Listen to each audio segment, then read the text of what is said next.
Hey everyone. So I wasn't streaming when I flew this, but I'm going to do a quick-ish recording of a sortie that I flew with Lazy Seal on Blue Flag yesterday at time of recording. So this was my second sortie of the day. The first one had ended poorly.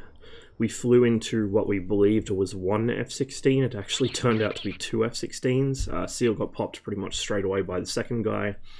I lost tally on both, and it did not go well from there.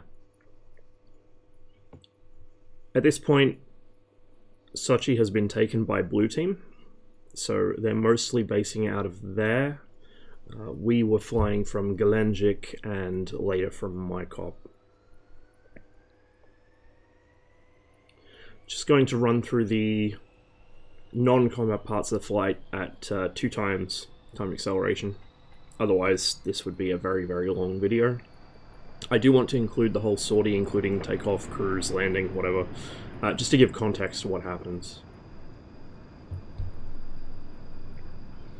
Please excuse any hitches or freezes or stutters. I was having some issues during this session where my PC was stuttering every now and then. I think because Blue Flag's quite a heavy mission file, I guess you could call it, me trying to play with all 10,000 browser windows I have open in the background probably didn't help me. But I have also noticed that Blue Flag tends to have a lot of desync in the same way that a lot of servers did about a year ago after Supercarrier came out. I think that's just a result of the mission file being so intense. It has so much stuff in it that the game occasionally kind of has to catch up. And of course, the way that DCS netcode works, if your PC stutters, even for a second, other players will see that as you teleporting around the sky. So that does happen a bit on Blue Flag. Some days worse than others. Some players are affected worse than others.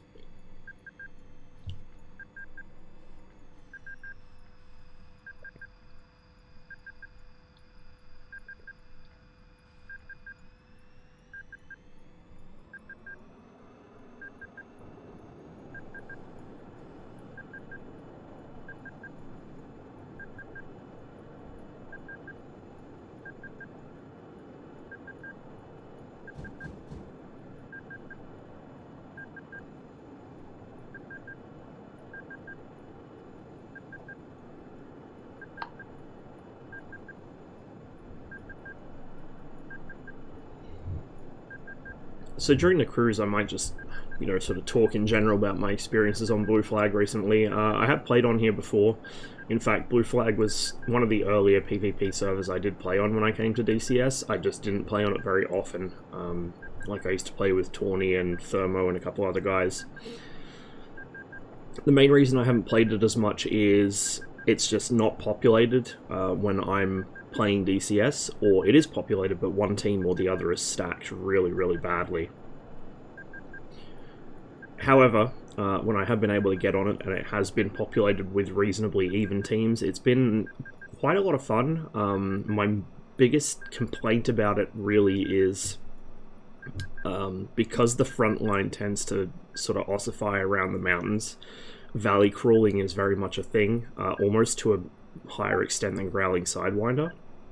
And particularly on the day we flew this sortie, pretty much everyone was in the valleys north of Sochi, and I mean like everyone. Tomcats, flankers, 29s, F-16s, F-15s, all of them. They were just hugging the ground in the valleys. Other than that though, you do occasionally see fights developing at higher altitudes, which is pretty cool. Here we're cruising at higher altitude just to conserve fuel a bit because this is going to be quite a long flight. Something I have noticed is merges tend to be quite interesting in that the MiG-21 performs a lot better than you would think it would.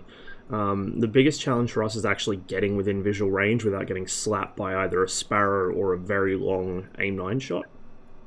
But if we can get within visual range, we typically win. I don't know if it's just, like, I happen to be lucky on the days I've been playing so far, or if Blue Flag's player base in general aren't very experienced with BFM, but put it this way, Seal and I have been able to consistently slap down F-15s and F-16s with the MiG-21, including with guns, which is something that really should not happen. Not assuming equally skilled players, anyway.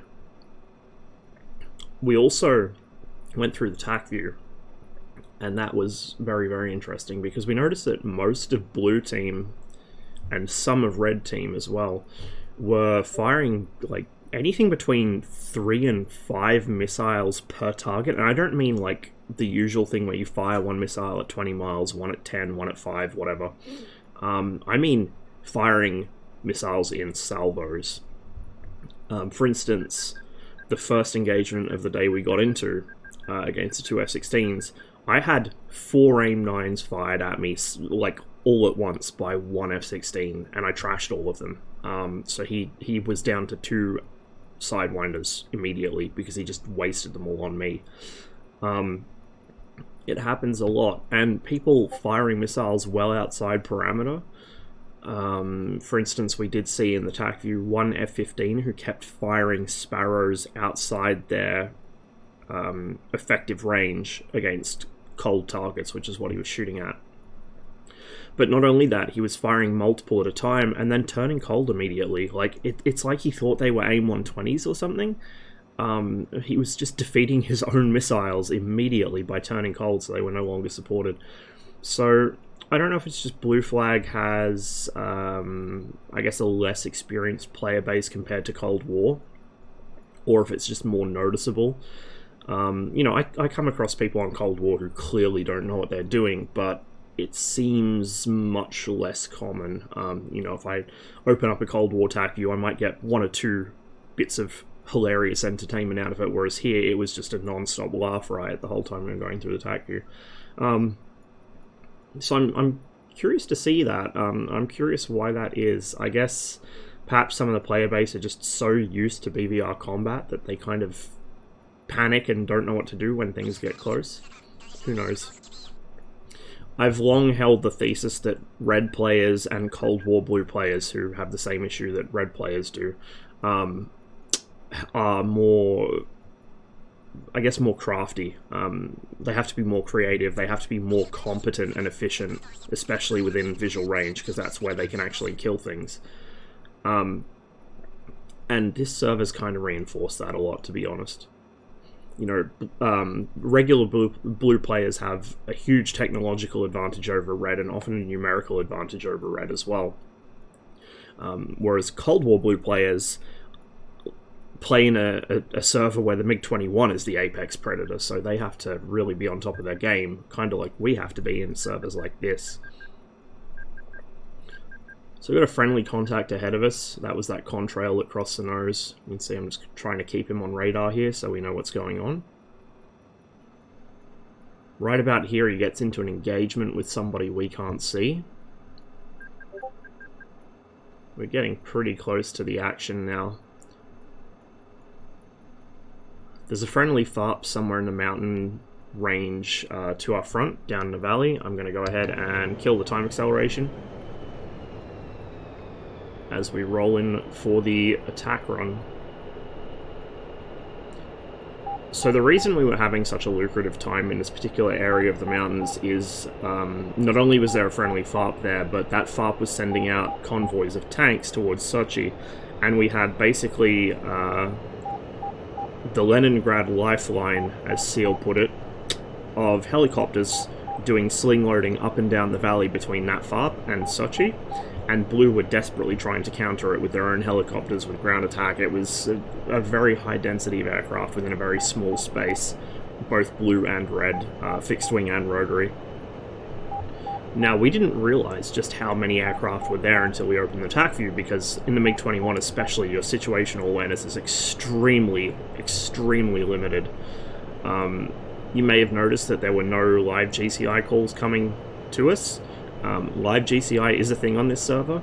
The problem is we had basically no radar coverage of this entire area. We did right at the start of the session, but I think somebody took down that radar. during the course of our first sortie, and so by this second one we had no SA at all, besides our own radars and our Mark 1 eyeballs.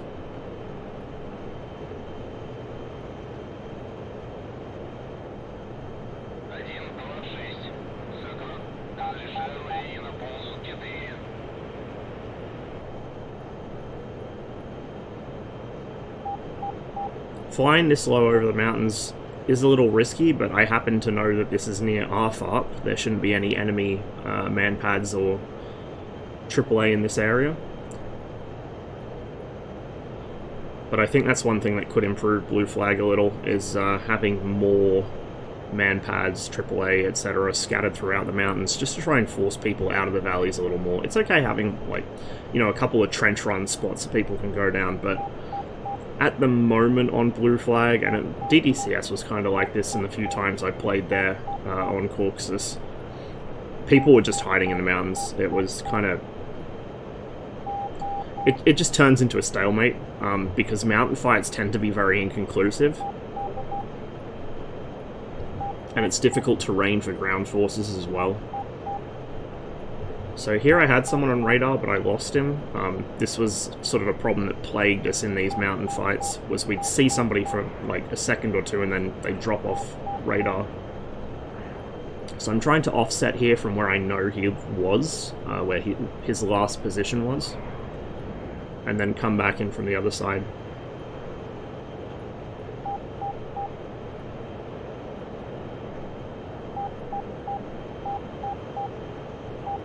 We've regained. There's now 2 contacts. One of them is jamming. I believe the jamming contact was an Eagle.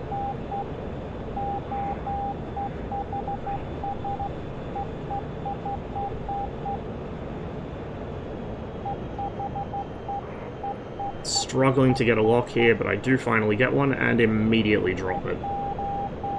So at this point I can see the coast, I can see the city of Sochi, which is not really something I want to see. It means their SAMs will be up at me in a minute, so down I go. Somewhere around here, I can't remember exactly when, Seal gets splashed. I think it was actually just before this.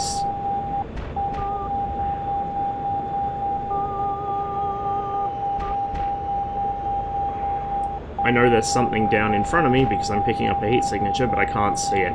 Now, what it happens to have been is a Gazelle Mistral. How he didn't see me or kill me, I don't know. Let's see, there's SAMs coming out from Sochi, and there we have a merge.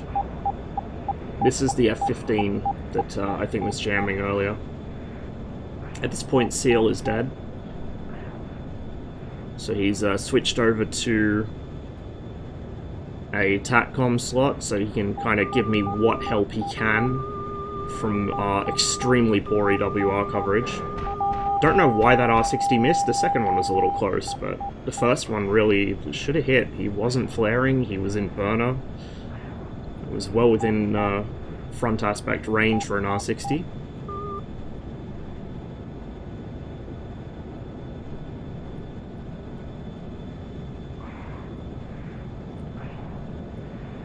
See, here I am having some issues both with wobbles, because I'm getting aggressive with my stick pulls, and also with stuttering. But look at this F-15. This is like the absolute worst situation this guy could have put himself in, is he's extremely slow. He must be down to like 150 knots, maybe less. He's just barely staying airborne, and he's trying to turn with a MiG-21, which can do that much better than he can.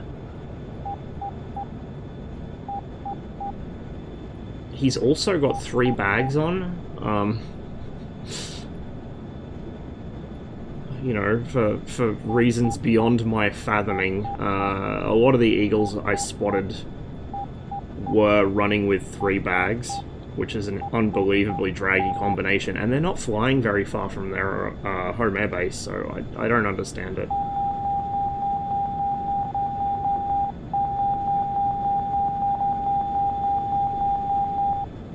So here, he solves all my angles problems for me by reversing. I was actually just going to patiently circle round, because I knew I could raid him even at low speed, but... Here he solves that issue for me and begins cutting across my nose repeatedly. There goes an F-16, nearly mid-airs me, and is never seen again. Just casually blasts through the middle of an ongoing dogfight, and I guess tells his teammate, well, you're on your own, see ya. Here I've got just enough distance on the F-15 that I can try for another R-60, and sure enough, smack him once. It's an F-15, he's showing no visible signs of damage, and so I figure I'd better hit him with a second.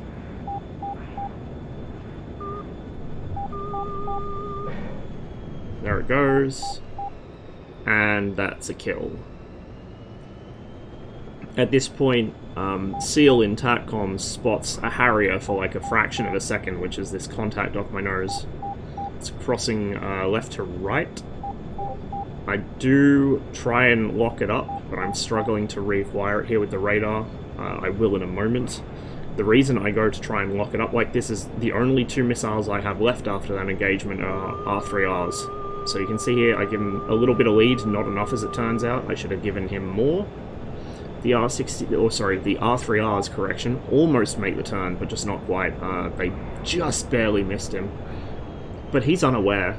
Even though he's been locked up and fired at, I know the MiG-21's radar doesn't give warnings when it should, but it will absolutely give a warning when you fire at somebody with it. He doesn't know. He's just casually flying around on his way back home. At this point, I'm right next to Sortie, but I guess their SAMs are reloading. I get a little hit on his wing there. He begins smoking in the actual gameplay, but here he's not. So the reason I was holding back like that is I couldn't see him through the smoke. So I waited for the smoke to level out and then got the kill shot on him. At this point, there is another contact on radar. I think it was actually that F-16 landing, or another one scrambling perhaps. But I decide I pushed my luck far enough. I'm also getting quite low on fuel, so I turn and head towards home. Incidentally, that looks like a nice little road landing spot down there. Probably do some cheeky stuff with the Viggen or even the 21. The 21 is underrated as far as road basing goes. I might have to keep that in mind, that if I need to, I can set down on the road just outside Sortie.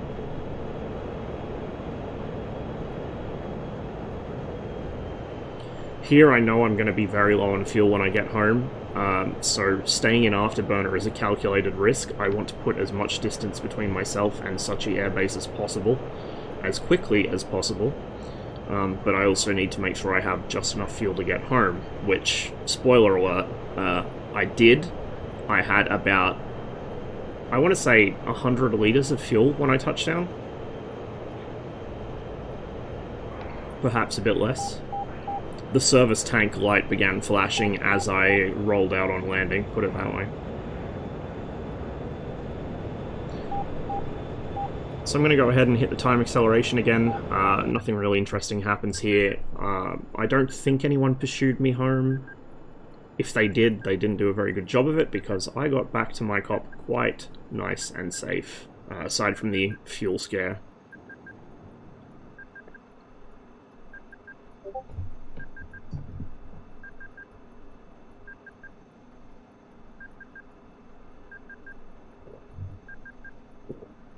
See me jettisoning the missile launch rails there just to try and get rid of any little bit of drag that I can, because I know it's going to come down to the wire on landing.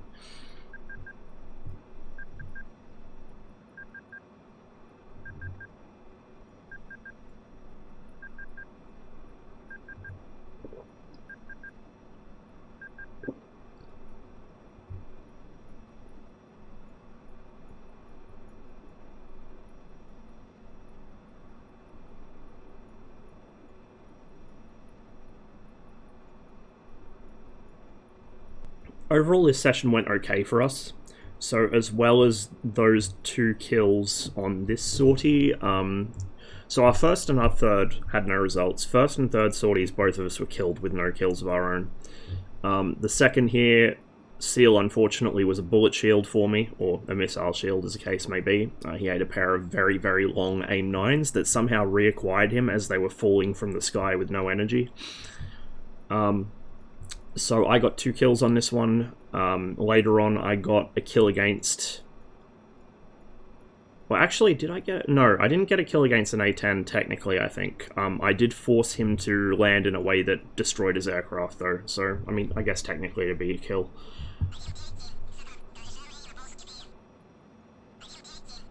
After that, we switched to Vigans to try and take out that Hawk site at Sortie. Unfortunately, our target waypoint was slightly off, and also I'm bad at the Vigan. I'd forgotten how to use BK-90s, which technically shouldn't be in a server set in the 80s. Yeah, I'd forgotten how to use them because it's been so long.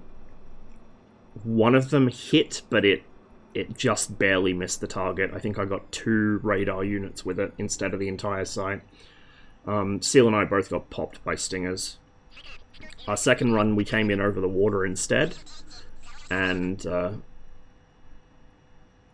I managed to land my BK-90s just off target, whereas Seal, I don't remember what happened to his. Oh, no, I do. He dropped them a bit too low, didn't pop up high enough, so his went into the water.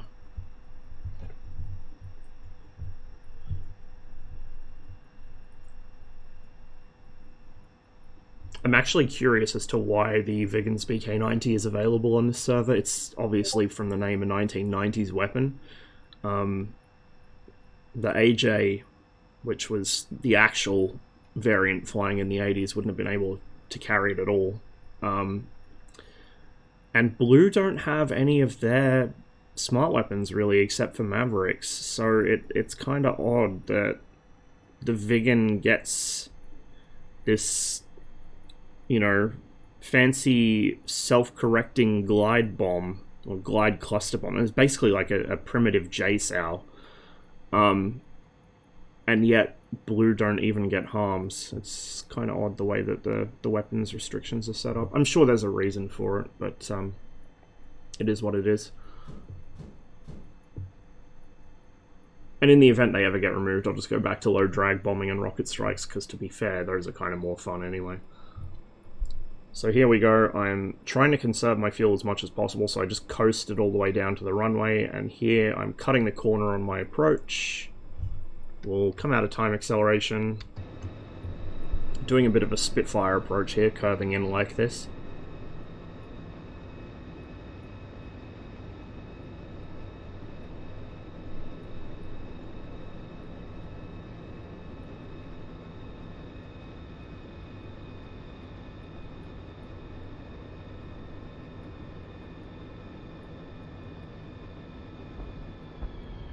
And we're down safe.